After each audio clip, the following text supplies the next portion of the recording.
రాజన్న సిరిసిల్ల జిల్లా కార్మిక ధార్మిక క్షేత్రంగా వెలిసిల్లుతున్న క్రమంలో చేతునివ్వడానికి నేతలకు భరోసా ఇవ్వడానికి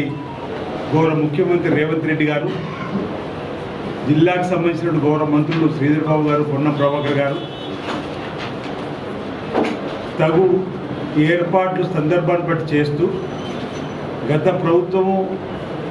నేతలకు పెట్టిపోయిన బకాయిలను కూడా ఇంచుమించు 197 కోట్లను విడుదల చేస్తూ మిగతా నిధులు కూడా ఇచ్చేటువంటి క్రమంలో పలువురు నేతా కార్మికులు తమ సమస్యలను మరి చేనేత జౌళి శాఖ ప్రిన్సిపల్ సెక్రటరీ ఉన్నటువంటి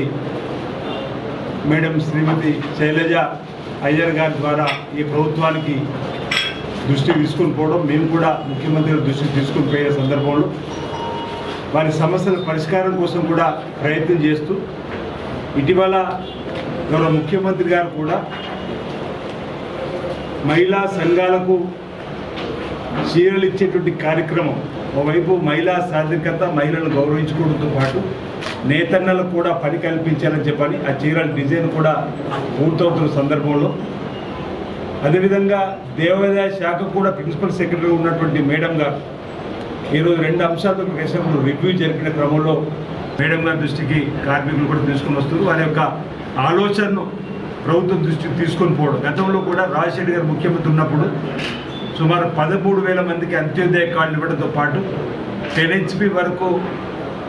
కాల్చుకునేటువంటి 10 HP వరకు ఏదైతే కార్మికులు వారు పవర్ లూమ్స్ ఉపయోగించుకొని ముందుకు వస్తారో వారికి ₹2 సబ్సిడీ ఇచ్చేటువంటి కార్యక్రమాన్ని కూడా ఏదైతే అమలు చేసిందో, మళ్ళీ మీరు ఈ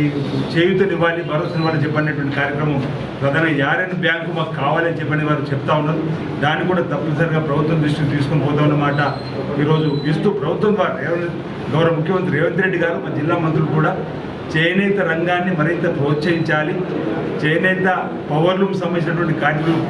పూర్తిస్థాయిలో పనులు కల్పించాలని చెప్పి లక్ష్యంతో ఉన్న మాటను కూడా వారు చెప్పలేదు. వారి సూచన సలహాలు తీసుకొని ఏ ప్రాంతంలో యారన్ బ్యాంక్ కావాలని మేము కూడా మరి ప్రభుత్వం గౌరవ కలెక్టర్ గారి ద్వారా,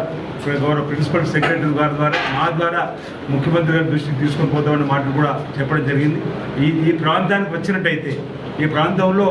కార్మికులు పూర్తి స్థాయిలో పని కల్పించిన వాళ్ళు అవుతున్నట్టు ఒక భావన కూడా మాలో ఉందని వాటి సందర్భంగా తెలియజేస్తుంది. దాంతోపాటు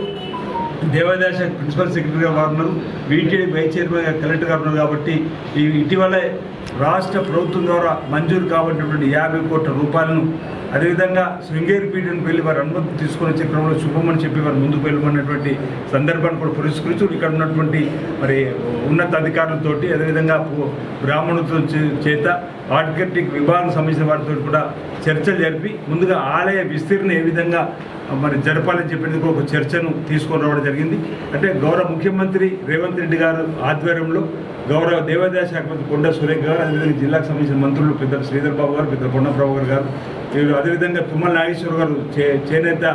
సంబంధించిన వారు కూడా వీరందరూ కూడా సమిష్టిగా కొన్ని నిర్ణయాలు తీసుకొని ఈ జిల్లాలో ఇంతకుముందు చెప్పినట్టుగా కార్మిక ధార్మిక క్షేత్రంగా అటు కార్మికులను ఇటు ధార్మికంగా ఏదైతే వచ్చే భక్తులకు రాజన్న ఆలయాన్ని అభివృద్ధి పద్ధతులు తీసుకొని పోవాలని, అటు కార్మికులకు పూర్తిగా పని కల్పించని చెప్పి ఒక లక్ష్యంతో ఈరోజు మేము రివ్యూ కార్యక్రమాన్ని ఏర్పాటు చేసుకుని వారి యొక్క అభిప్రాయాలు తీసుకోవడం జరిగింది. వాళ్ళ అభిప్రాయాలకు అనుగుణంగా ఏ ప్రభుత్వం ముందుకు పోతుంది, గౌరవ ముఖ్యమంత్రి రేవంత్ రెడ్డి గారికి ఈ అంశాలన్నింటినీ నివేదించి వారి ద్వారా సానుకూలమైనటువంటి నిర్ణయాన్ని తీసుకుంటామని చెప్పి సందర్భంగా వస్తుందని చెప్పి గౌరవ ముఖ్యమంత్రి రేవంత్ రెడ్డి గారి ద్వారా సానుకూలమైన నిర్ణయం వస్తుందని చెప్పని ఓ ఆశాభావాన్ని సందర్భంగా వ్యక్తం చేస్తూ ఉన్నాను.